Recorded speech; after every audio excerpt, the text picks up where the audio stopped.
Hi, I'm totally not named Dan, and this is my buddy Jotakumon. Hey everyone.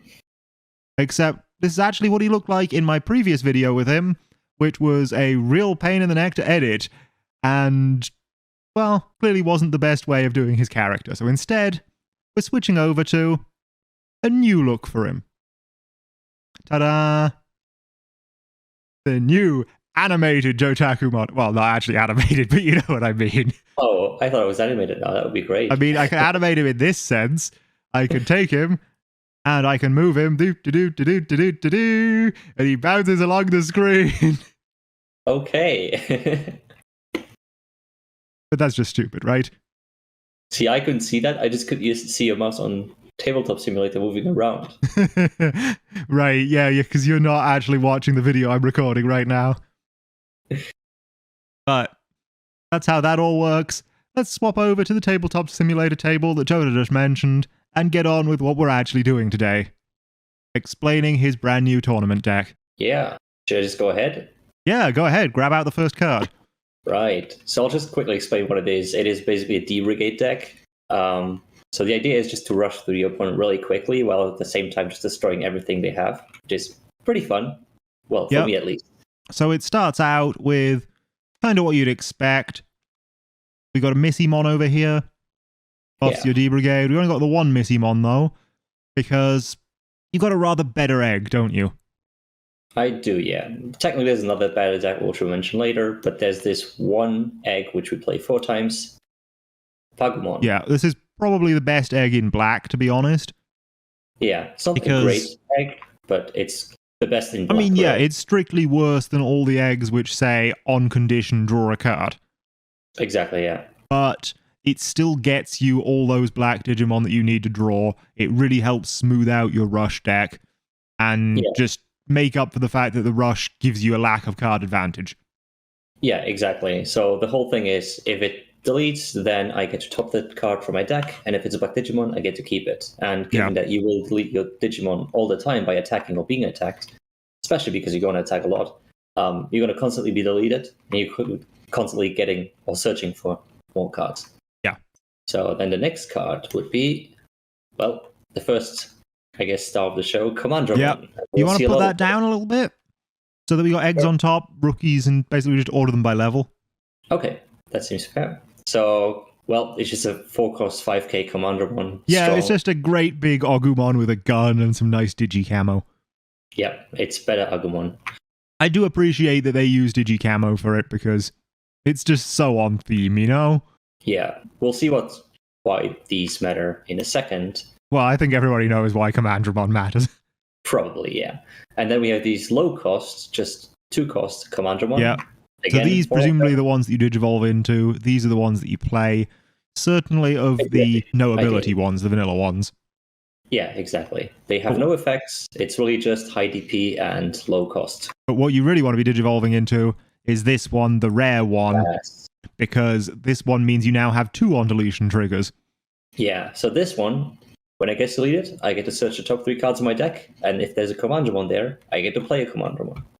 And that's pretty neat because it can recycle itself, basically, or a copy of itself, I guess, or just play these for free.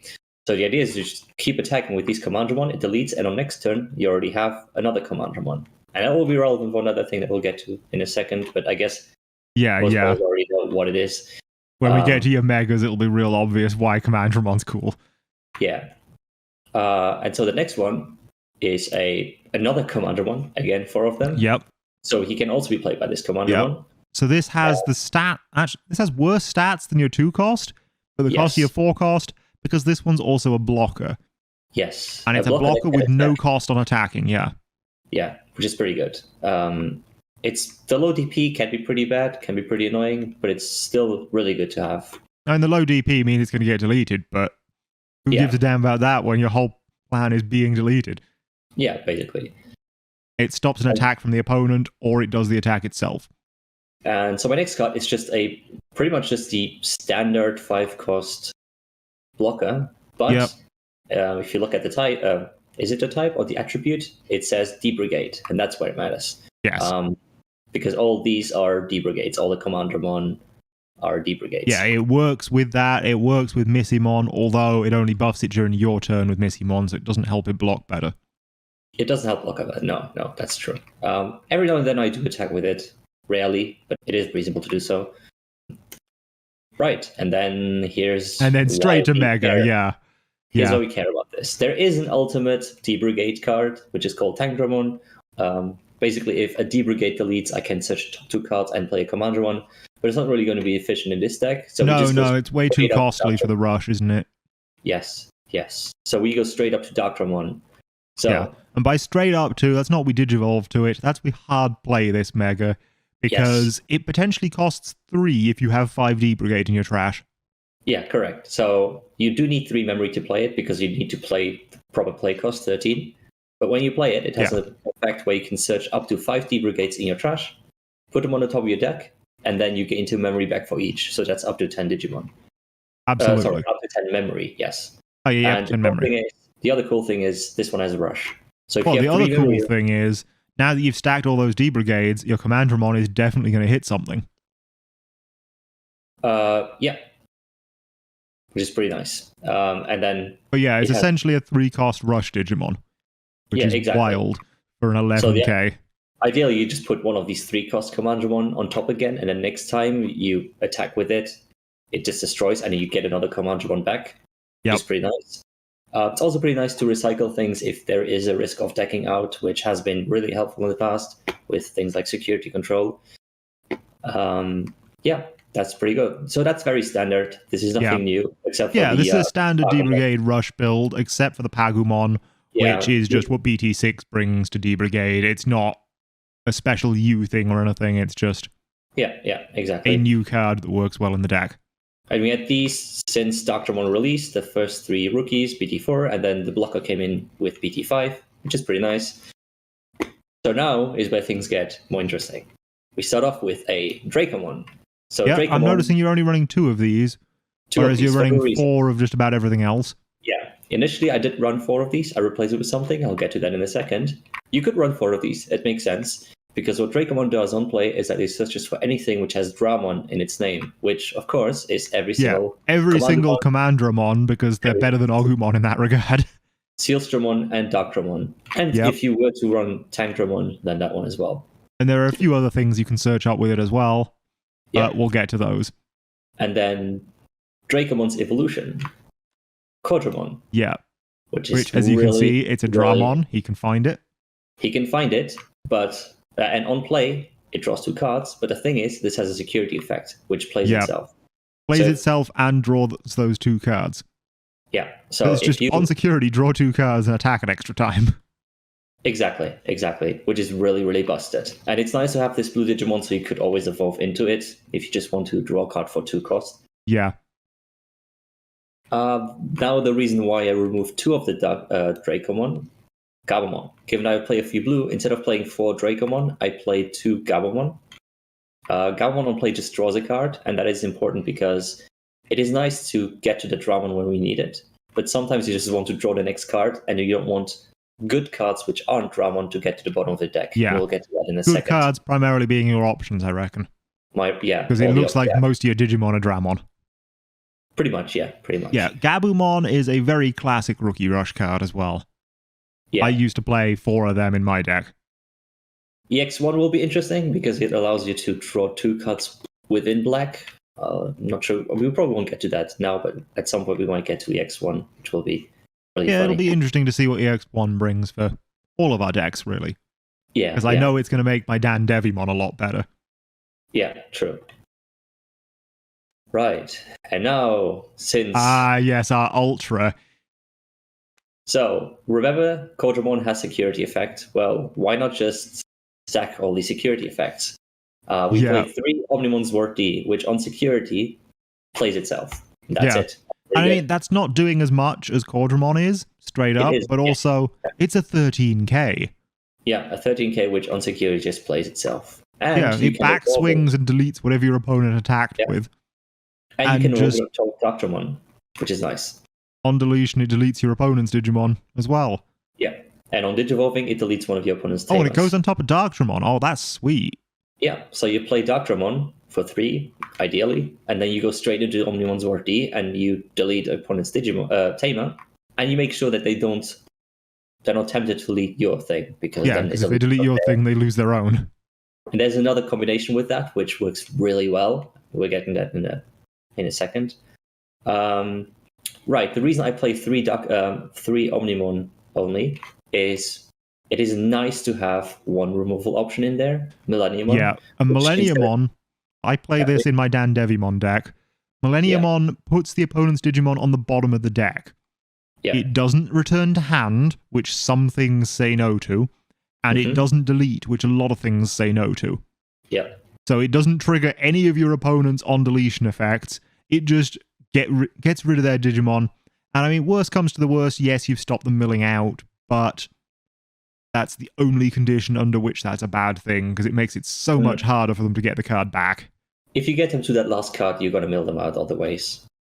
Yeah, that one card probably isn't going to matter anyway. Yeah, and it also has a nice effect on deletion. If this card's a Digivolution card, which it presumably has if you evolve on top of Danjamin.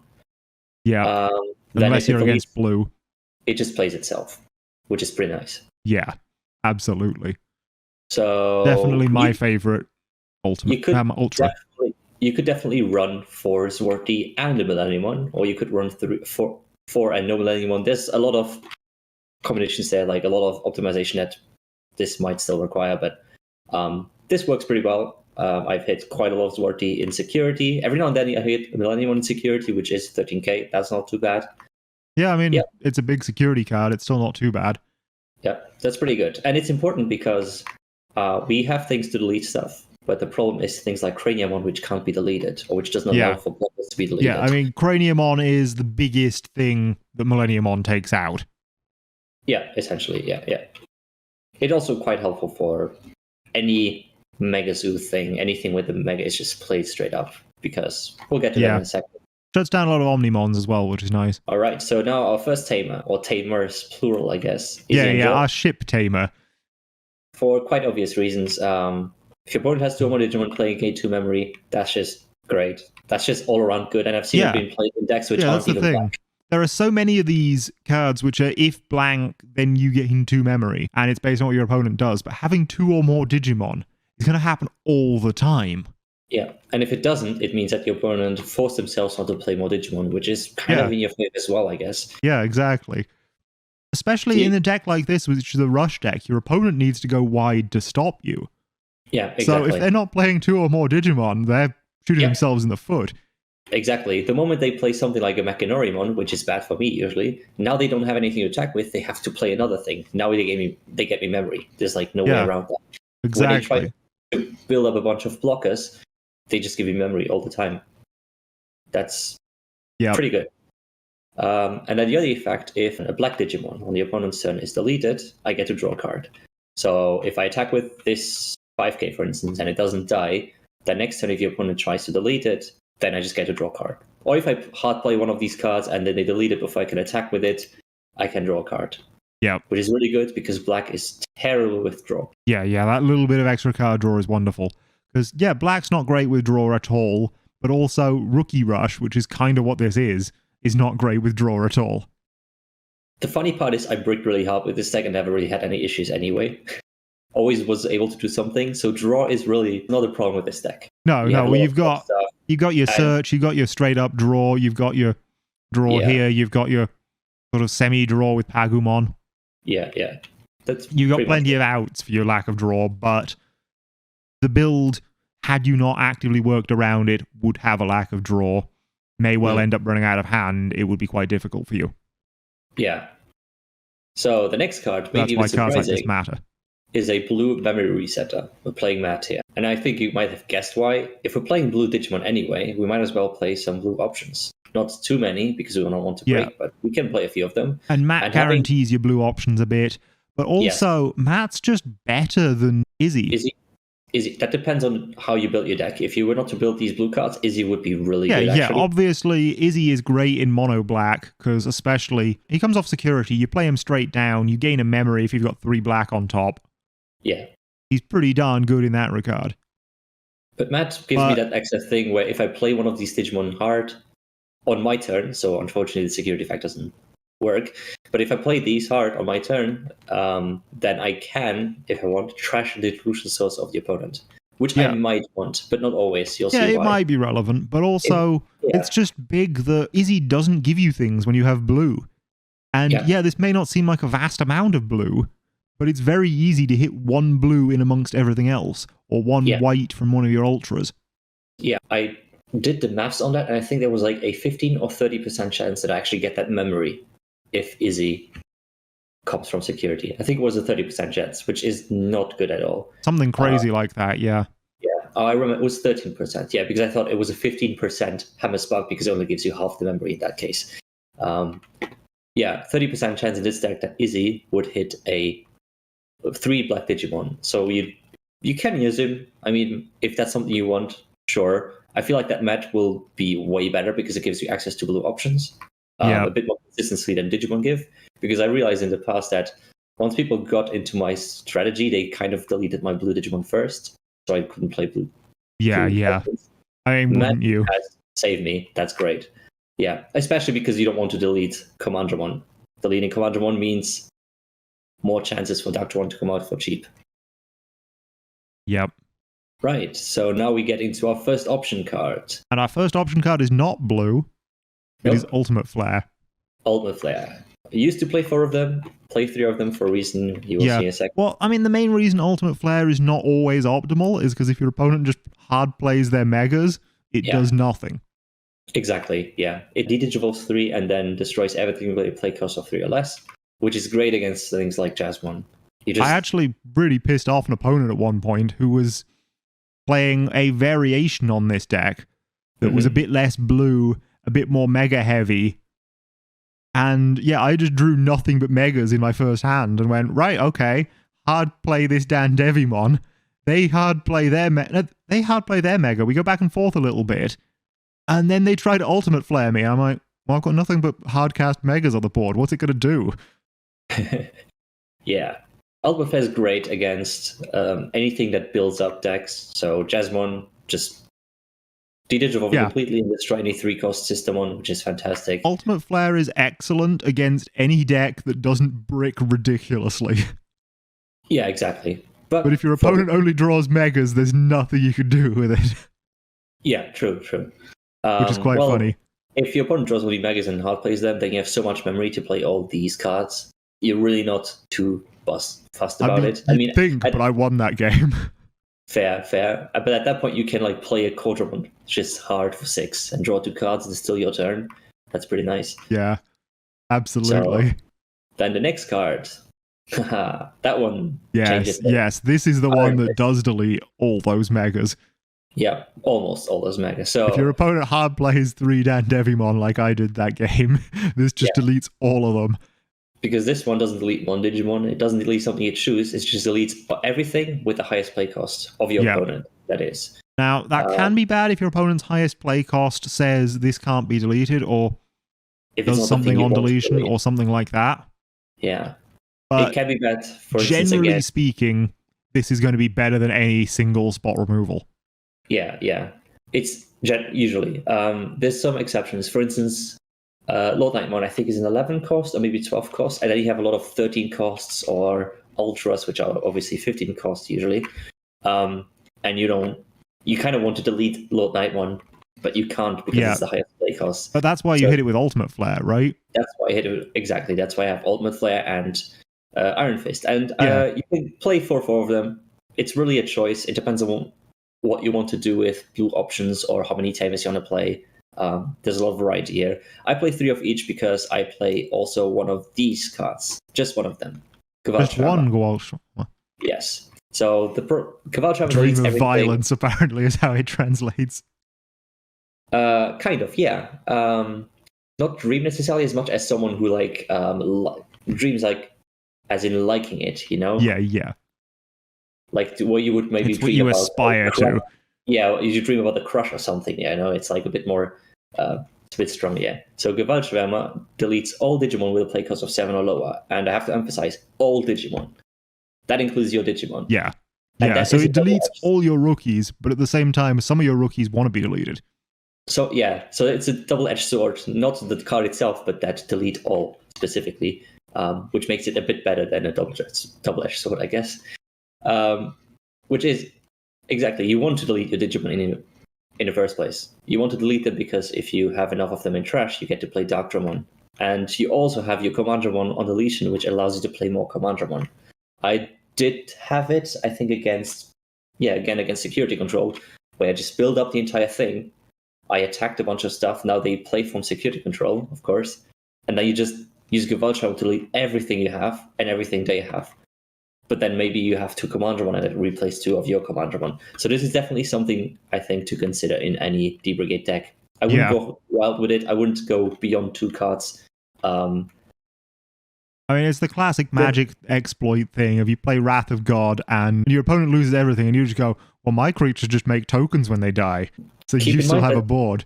This is the only option, I think, in this entire deck, which on security doesn't trigger the effect. It just adds it to your hand, which again is kind of like, it would be great to delete everything at once. On the other side, you kind of want to have control over this. So it might be good that it goes into your hand. Yeah, this is definitely the sort of effect you want control over. You don't want to be just randomly flipping it over and deleting all your own stuff. It is definitely an option to just completely remove this, option, and just play a 4th Iron Fist or a 4th Ultimate Flare, which are just probably more consistent. This is more of a emergency action. Yeah, but it does deal with Rookie Rush in a way that the others don't quite. Exactly, yeah.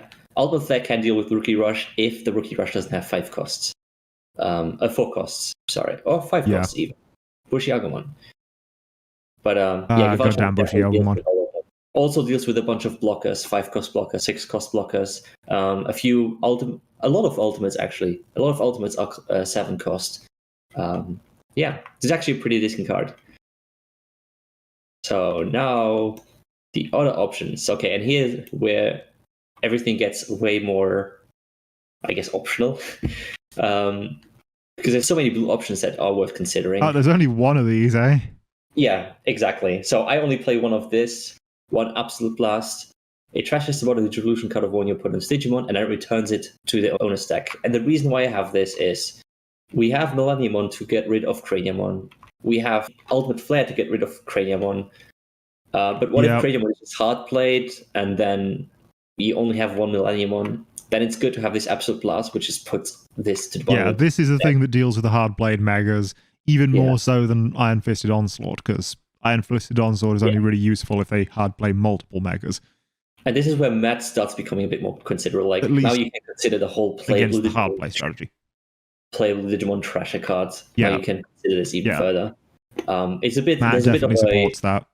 There's a bit of a choice to be made, because obviously for Ultimate Flare you shouldn't delete the opponent's Digivolution sources. You should keep them so you can actually Digivolve up to Rookie. Well, or you can do the crazy thing of, if you can select which Digivolution sources you get rid of, you can get rid of their level 3. You can't, unfortunately. But that is a good point. Right. If they did Digiburst, very often they tend to do the level 3. If they lose the level 3, then the Digivolve doesn't stop at level 3. It goes all the way down to level 2, and then they just insta-die. Yeah, they just trash their egg, which is great. Right, so I play 1 Absolute Blast. You can play 2, you can play 3. You can play less blue options if the idea is really just to go for these black options. This is possible to break, but it doesn't really happen that often, honestly. Another thing I should probably mention with D-Digivolve is it's unlikely to matter, but it's trash up to 3 cards. You can choose when to stop. So if your opponent somehow has... Say your opponent's playing purple and they've stuck a Skull Greymon underneath their level 3. Mm-hmm. Or underneath whatever. You can just stop before you hit Skull Greymon. Interesting. Okay. I would have to look at the ruling which specifies that, but that seems to be the way it's worded. Then again, translations can sometimes be a bit iffy. Yeah, as we discovered earlier today, there's a bit of a weird thing with Deputymon. Like when and or doesn't mean and or, it just means and. Yeah. Why do you add the or then? I don't know. But we'll get to that another time. The second option I play, Howling Memory Boost. And that one trashes 2 Digivolution cards from your opponent's Digimon, and then one of your opponent's Digimon with no Digivolution sources cannot attack or block until the end of their turn. Yeah. It sets up for Absolute Blast a little bit, but mostly it just says, you're not attacking me. you're not attacking me, or it says to Mechanorimon, you're not defending me. Because Mechanorimon can block all my stuff. True, right? true. It keeps all your stuff alive from Mechanorimon. The idea is just to, if you have this in hand and you know you can play blue, the idea is just to play a bunch of these rookies and then play Holic Memory Boost, let Mechanorimon not defend, and then just rush through it. Yeah. So Holic Memory Boost is actually really good. It seems like a very random card to have in this deck, but it has saved me a lot of games. Systemon not being able to block, great. Well, I mean, it's hardly random, because the way that works is you also have a gain 2 memory anytime you want. Yes. Right? Which helps you push through the Darktramon if you haven't seen your Tamers, for example. Exactly. Pretty good card. Again, you could. I'm almost thinking about playing 2 Howling Memory Boosts instead of an Absolute Blast, but I guess I'm just a little too scared about that Craniumon. I'm surprised you're only running 1 Howling Memory Boost. Yeah, the Absolute Blast I understand, but more Howling Memory Boost would be great in here, I think. Probably, yeah. I have considered that a lot, but every time I consider that, I consider a new option, and then I think just play one of these to test it and then see how it goes. Definitely, Howling Memory Boost is probably the option worth considering playing more among the 3 options that I play. So the other one, that one, you don't play more of them because it's not easy to pull off. It's probably it's easy to pull off in Security Control or any game. Yeah, Kaiser Nail. But but if you pull it off, it's you broken. Keep telling me how much you love this one. I think it's ridiculous, but it's just so much fun. So Kaiser Nail chooses a Digimon card placed under one of your Digimon and play it as another Digimon without paying its memory cost. Now, very important to notice, it doesn't have any restriction on levels, and it doesn't say no on-play effects. Yeah. So 90% of the time, that is going to be useless, but if you have a Darktramon out that is Digivolved, you can just play a Darktramon for 4 cost, and then gain more than 4 memory back with its on-play effect. Yep. So you can basically... And it has Rush. If you don't have any D-Brigades in your trash, you can play a Darktramon for 4 cost without worrying about any rookies which don't allow you to gain memory. It always works, which is great. 4 cost Rush, that's nice. But it's the on-play effect which really breaks this if it works. If you have 5 D-Brigade in your trash, or like even 3 or 4, I don't know, but if you have 5 of them, you can't just attack with this, evolve into Sword Defeat, and then just... If you have 2 of them, it's free. If you have 2 of them, it's free, yeah. Which happens quite often. If you have 3+, you're gaining memory. Yeah. It's weird. Like, you can be at 0 memory and then just gain 6 memory back and have a new Mega on play that can attack that turn. If you put it that way, it just sounds silly, but it's just really nice. Which then, with that 6 memory, if you have enough D-Brigades, then you might be able to play another Darktramon. It depends on your trash, and it definitely, I guess it has to work in Security Control. Unfortunately, I haven't played against Security Control since I added this card. Because Security Control just takes so long that you will have so many Commandramon, so many. Yeah, but that's also kind of the thing with this, is you're running 1 because it's a really situational card that most of the time will be dead in hand, but when you see it in the right situation, it is going to be absolutely amazing. I got close to using it, but in those cases, I always won prior to needing to use it. I even got close to using it against Jesmon, and that is a deck which is pretty quick. So it is. I think it's worth considering. I keep testing it. Again, might be the card that you should replace with Howling Memory Boost, and then just keep this 1 Absolute Blast. We'll see. It's probably more consistent to play 2 Howling and 1 Absolute Blast. But this is the actual Absolute Blast in the literal sense. This one's really fun. So that's, I think, is it. Yeah, that is a standard deck. Okay. And then we're going to zoom out a little bit because we do have a few other cards off to the side that you're saying you might consider. Yeah, so, or have considered or first of all, reasonable. Egg-wise, we got Sumamon. Yeah, so the reason I'm playing Missymon is not because it's better, because Sumamon is better. The reason I'm playing Missymon is just because it's fun to play on a D-Brigade. That's really it. It's all about the aesthetic.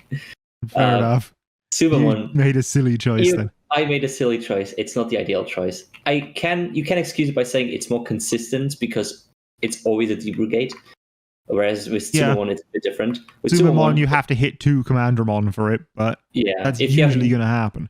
Yeah, if you have another Digimon with the same name in play, this Digimon gets plus 2k, which with Commandramon it's just all the time, which is cool because it can get you 5k Commandramon to 7k. So you have a 7k rookie. Yeah. Which is great against, well, Mechanorimon or any like only blocker. in your turn, but even so, yeah, that's huge. Yeah, that's really big. That is an absurdly large rookie. It's bigger than your champion. So either of your champions. If you're smart, don't be me. Play Sumomon. If you're wise, then play Missimon because aesthetic matter. Sure. And then this one I've seen a lot in other Commandramon decks. This one I actually played 2 of them, and then one of them would probably be best. You can try 2 of them. The reason why this is nice is because it's again a Dramon, so your Dracomon searches.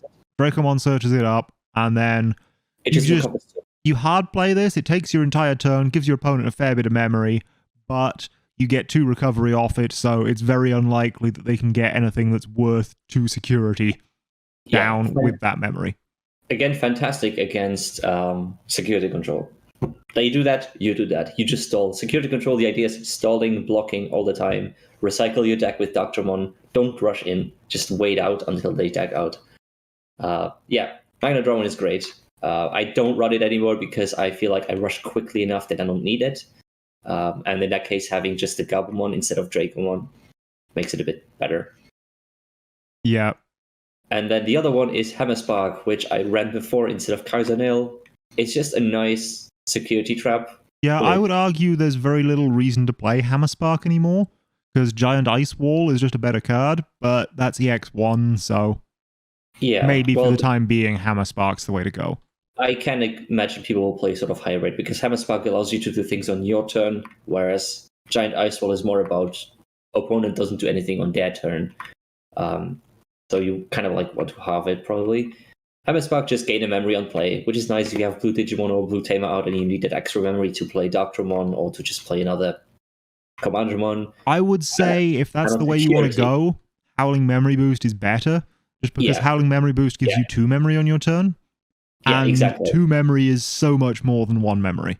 Yeah, it's the security effect that makes this one really good, which is just gain 2 memory, so that can finish the opponent's turn before they get to attack another.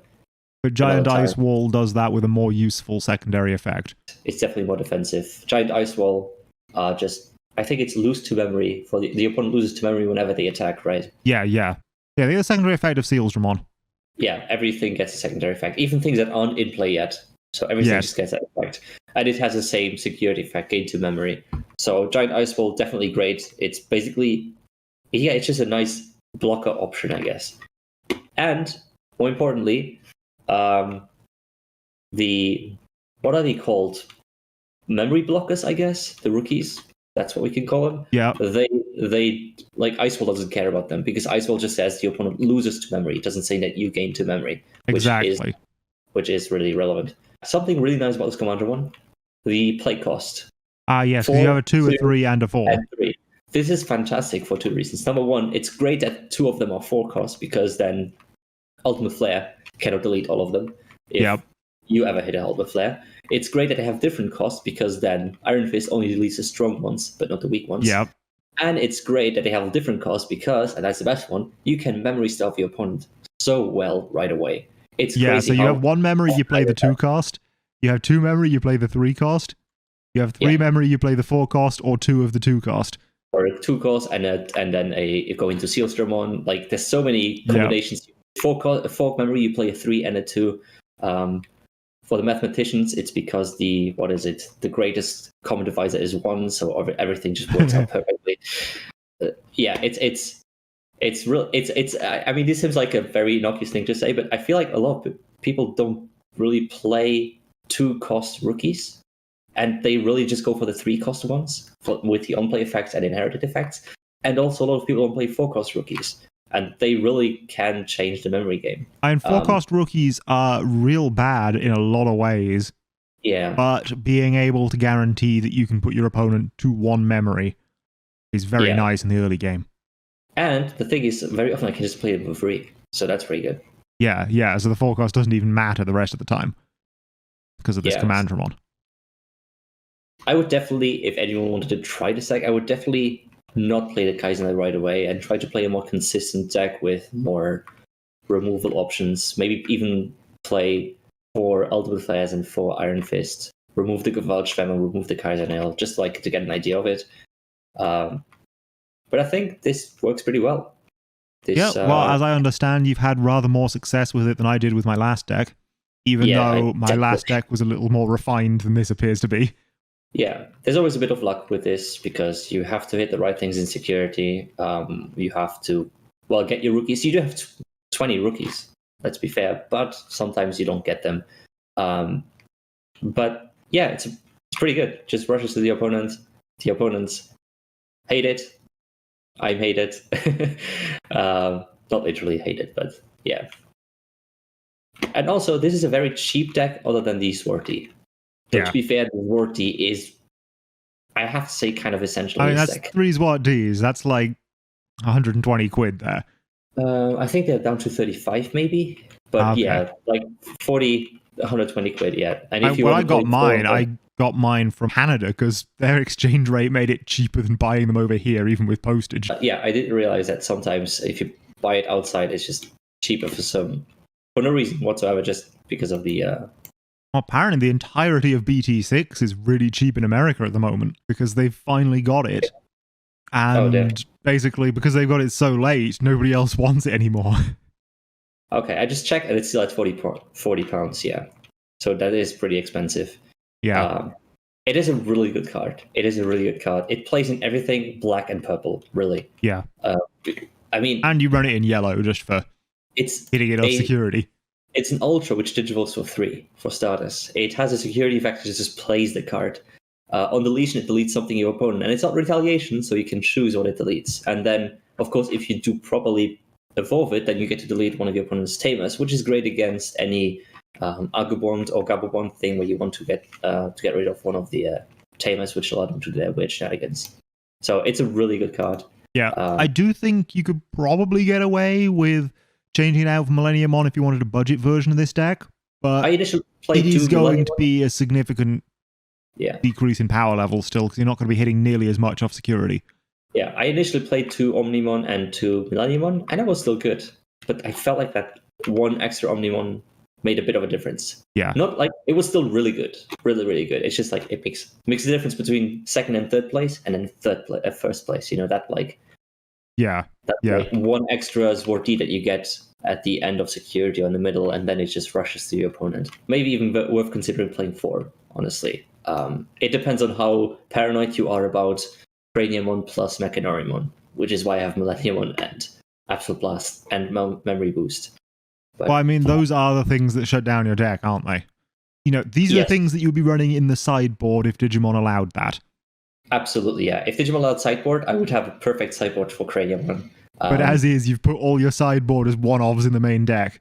Yeah, I might even... Yeah, with the sideboard, I wouldn't do 2 Millenniumon and only 2 Swarties, because with Craniumon, I want to go slow and just...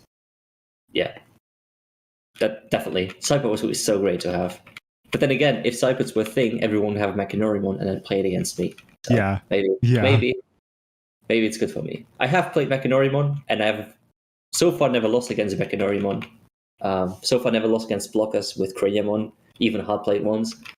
But I guess it's a matter of how quickly can they actually get to the whole Craniumon without the devolution sources and Mechanorimon, which is a lot. What have you lost against, then? Gabubond. Agubond every now and then. I've won more Agubond against Agubond than lost against it. Jesmon, but again, won more than losing against it. Security Control, but again, definitely one more against Security Control, because really, people don't get this. The whole plan is just stall. Just wait until they deck out. There's nothing you can do. You're not going to play 3 games anyway. So yeah, I think that's it. Here's the one game I couldn't win. Okay, and I drew. Guess against which deck that was. I do not know. It was a D-Brigade deck. With someone else who played a similar strategy than I did. We drew it. I think we won each one, and then we drew the 3rd game. So I also know I have never beaten this deck. I've played multiple different things against it. I've played Eosmon, I've played Dandevimon, I've played my Chaosmon Red, I've played my old Rookie Rush. None of them touch it. All Force. I also lost against an Old Force. I think definitely the blue things are probably better. Probably Gabumon. Gabumon is really good against this because it just sends to the bottom of the deck. Well, both the bonds just do things out of nowhere. But Gabu Bond is the better bond. Yeah, but well, I mean, Agumon, I don't care too much. I just go into Sword D, and if they do that, then it deletes their stuff right away because they have to delete something of mine if they attack. And I just wait until they trash down security, and then I rush into it.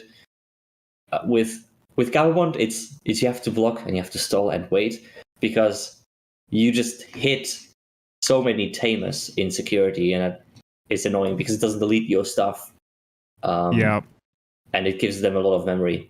In one of the online tournaments, the 4 first things that I hit against Gabumon, and I lost that one, obviously, was 2 Mats, 1 Davis, and 1 memory boost. Ooh. So I just gave them all the memory they needed to rush through me, through my entire security on next turn. So Gabumon is a bit of a hard thing to play against. And Jessamon is probably the coolest one to play against. Jessamon is very evened out because it's really cool. It's really easy to completely delete Jessamon with Ultimate Flares and with Gewaltschwärmer and with Iron Fist. On the other hand, they have Delicate Plan. So it's almost like, how would I put that? Man, I don't have a good analogy. It's like 2 ghost types in Pokemon. They're both good against each other. It's just really a matter of they just can't. It's really evenly matched. It's like a really nice tug of war against. Not like the original. What was it? Was it Chansey again? No, it was. I think it was Jigglypuff against Gengar was the original.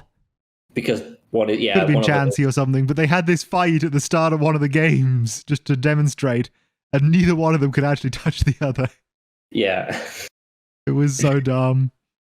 Yeah, but here's different. It's not nobody can touch the other. It's really both. It's both are super effective. I've had things where I was winning board really big and then lost, but also the other way around where I just had 1 Digimon, they had 2 Jessamon, 2 different system, and I still managed to win without security after bricking really hard. So these Jessamon games are probably the most fun to play against with this deck. It's really just a tug of war, really. Well, the final thing which I'm going to leave us with is just a reminder to everybody that a Delicate Plan does not stop all security effects. Yes. I'll put the errated card up here, but basically, it does not touch the security effect of Omnimon's Vart Defeat. It does not stop these tamers from playing themselves. And Commandramon. And it doesn't stop Commandramon. The only thing it stops is this set of options here. Yeah. Well, and all options, but specifically in this deck, it stops the 6 different ones that you're playing. Yeah, and definitely don't sleep on Commandramon. It seems like an innocuous card, but even hard played and everything, it's a really good card. It's the card that changes his entire deck structure. It's a card that fills your hand when you need it to. Iron Fist is also fantastic, also changes a lot of things, but it's really that Commandramon. It doesn't look like it because it's like a champion which draws 2, I guess, for a 6 cost and comes out of security, but the ability to do that in black and then also have access to blue options is just so good. It's really good. And that's all for today. Thanks for watching, and check out our streams down the link below. There will be Digimon ones first Friday of every month. Catch you then. And catch you in the next video. Bye. Bye, everyone.